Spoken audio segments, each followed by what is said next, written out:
Hey, what's going on, everybody? This is Tyrone back with Tech Life. Here I have a great article for you guys from Fierce Wireless. I will leave a link to it in the description so you guys could check it out. Could the C-band auction set the price T-Mobile will pay for EBS license? So let me break this down.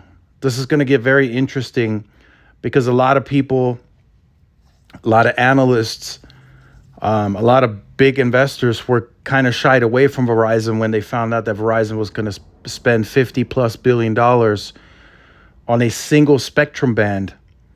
And a lot of people were trying to figure out, okay, how did they get a return on investment on that?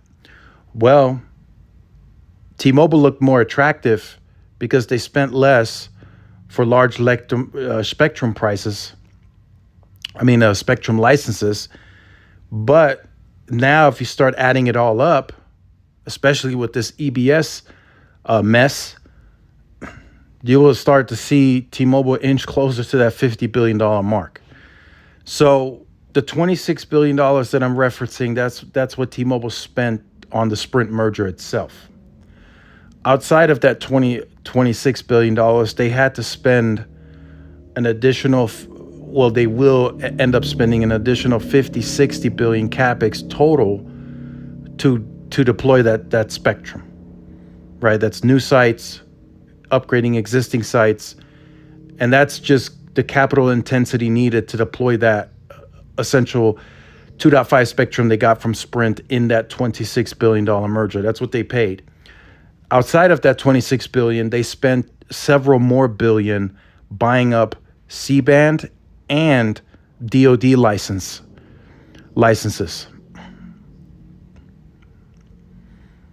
Now, Auction 108, they did not pay as much, but they still spent between 300 to 400 million. Don't remember the exact number. They still don't have access to those licenses, but they spent about 300 to 400 million on that. Now, the EBS licenses, that's a different issue. That's the fragmentation that T-Mobile has all over the country, and school educational services and some churches, they own that 2.5 spectrum. So T-Mobile is leasing that spectrum, and Sprint leased it as well. So T-Mobile kind of just inherited those leases. Now, in the future, those leases are going to run out, right? So T-Mobile is going to have to either renew them or buy the spectrum outright 100% from these agencies. Now, there are other companies that are interested in that 2.5, such as, I believe, WCO, if I remember that correctly. They are interested in buying the 2.5, so T-Mobile potentially has some competition in trying to get those EBS licenses. Now, the reason I say this could become an issue and T-Mobile raising prices in the future now becomes so logical that it just makes so much sense for T-Mobile to do so, because they're having to spend more than they originally put out in all of the all of the numbers at the analyst day. So this could potentially, getting these EBS licenses and how fragmented it really is out there, could cost T-Mobile billions more just to get the rest of their spectrum. And that's something that they didn't really discuss and factor in at any of the pre-merger conferences and post-merger conferences. They didn't factor that in at the analyst day. They haven't been asked at any of the earnings calls, like, hey, guys, what are you going to do when these EBS licenses run out? Are you going to buy them? All right. And in some of these counties, the EBS license that they lease allows them to make everything contiguous, but they still don't own 100% of their own spectrum. Right? In my area, for an example, right now they're doing 80 megahertz N41, and that's about where they tap out, if I'm being honest. I think there's some other aggregation combos that they can do, maybe another 10 megahertz or so, but they don't own everything here. So there's the company called Sonic Wave that owns the rest of that 2.5.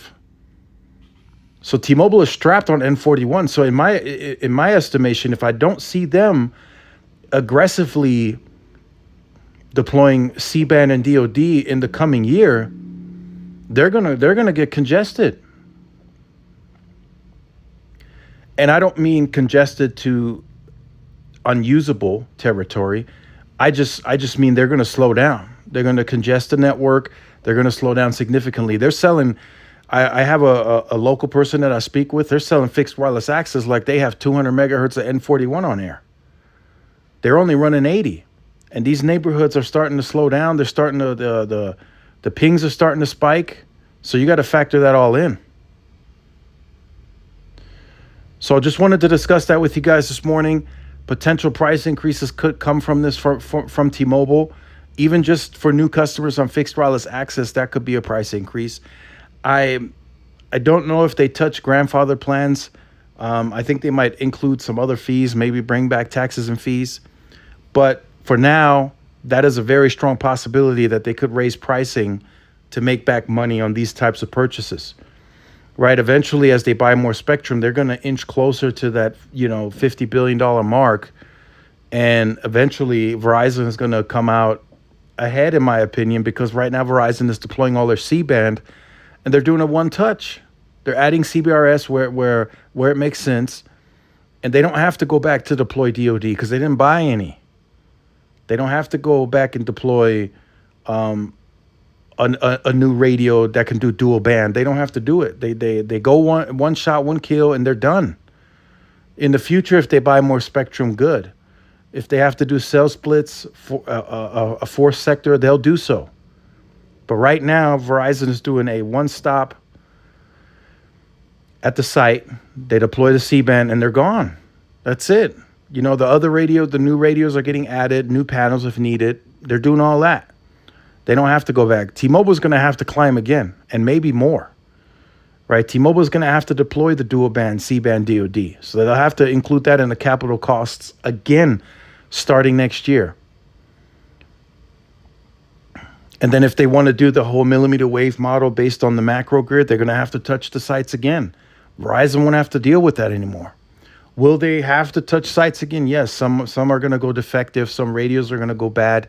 But they're not going to have to embark on another national deployment.